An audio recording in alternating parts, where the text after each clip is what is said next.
When you become too comfortable, what do you then desire? A change. And God, the universe, or Mother Nature, however you represent it, knows that. And so, because if all we did was comfortable and we didn't have a desire for change, we'd sit around and do nothing.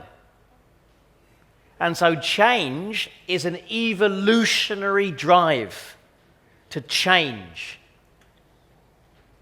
But do you get change that's temporary? Because you can get change just by changing your state rather than changing your circumstance.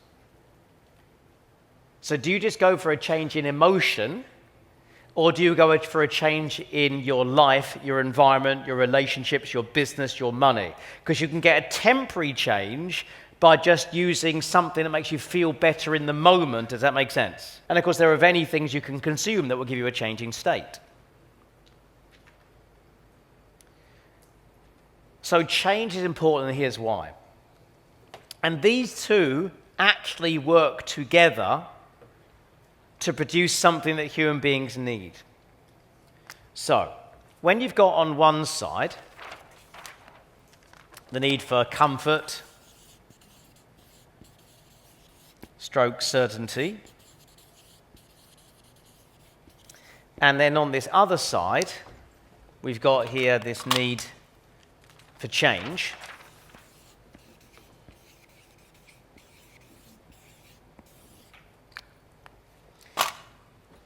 Then what should happen in theory is once you get to a stage where you feel I'm comfortable, I'm good, I feel solid, reliable, I feel I've got a good solid rock, solid foundational base, then you should be searching for a change. Does that make sense? But an actual change in environment, situations to move your life forward. And what that does, it helps you meet one of the other top needs, which is then the ability to take on a challenge.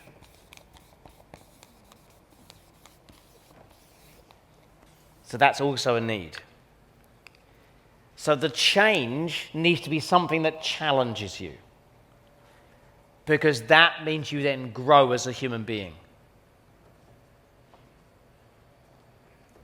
So all the time we're in our comfort zone, so-called, and we are therefore comfortable,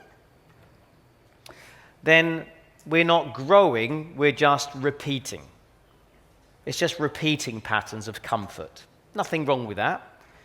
But then eventually human beings want more evolution. They want more. We're designed to want more. Just get over it. We just are. Right? The whole human race has evolved enormously because of that drive for more. Right? To grow. That's just an evolutionary desire. And so eventually you want a change. But if you just go for a change in state, you can achieve that just by imagining winning the lottery. You can just imagine things being better. Does that make sense? You don't have to actually make a change for the human being to experience change in state. You can just pretend for a while. You can dream about it, but not act upon it. So then what happens, you think about doing it, you think about doing it, you think about doing it, you think about change, you think about change, but then you don't make the change. Because the change is uncertain. So now you've got change equals uncertainty. Right? So while you're over here, comfort, it's all good, right?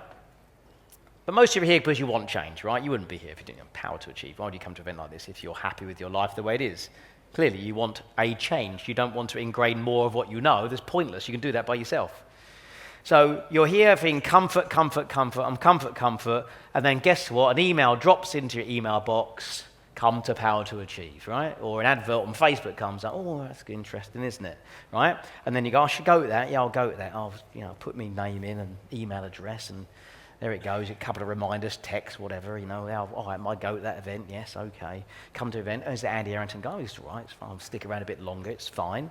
This is fairly comfortable. It's all right. And you start thinking, oh, right, okay, yes, a change. Okay, I can make some changes in my relationships. Oh, maybe, yes. Well, I could make more money. Yes, what could I do? Well, I could invest in the money. I could invest in the markets like Greg Seckett is saying. I could become an investor like that. Maybe I could become a public speaker, for example. I could do that. Yeah, that's interesting. I could do that as well. Yes, I could do that. Okay, but how much is it? $3,995. Why is everything fucking $3,995? Why is this the case? Right? I should do it. Maybe I should I go to the back of the room? I'm close to committing, but I'm just going to hesitate a bit longer because I don't know how many other speakers are going to be here. Maybe I'll just bide my time, and I don't know, and I could do it, but what will she say? What will he say? And, well, that could equal pain, so I'm not sure about that. So I'm not really committing yet, but I'm getting close to do it, and I'm definitely building up momentum, so I could do it, but quite frankly, fuck it, I'm going to go back to what I know. I'm going to go back to comfort over here because and the pressure's off suddenly. So what's happened is, while you titillated yourself with it, you experienced the potential of change and just the illusion of change. And this is what we call in this industry a seminar junkie. Someone who thinks about change but doesn't commit to change. Does that make sense? You see them all turn up to free events, they're free event people. Turn up at every free event, never buys anything. Turns up with a little bag, a little plastic bag, whatever, sits down there, doesn't do anything.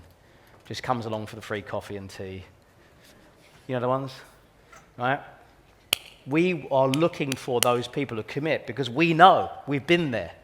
We can give you the certainty, we can give you the change, and you have to take on the challenge. But we can't cross the line for you. Does that make sense?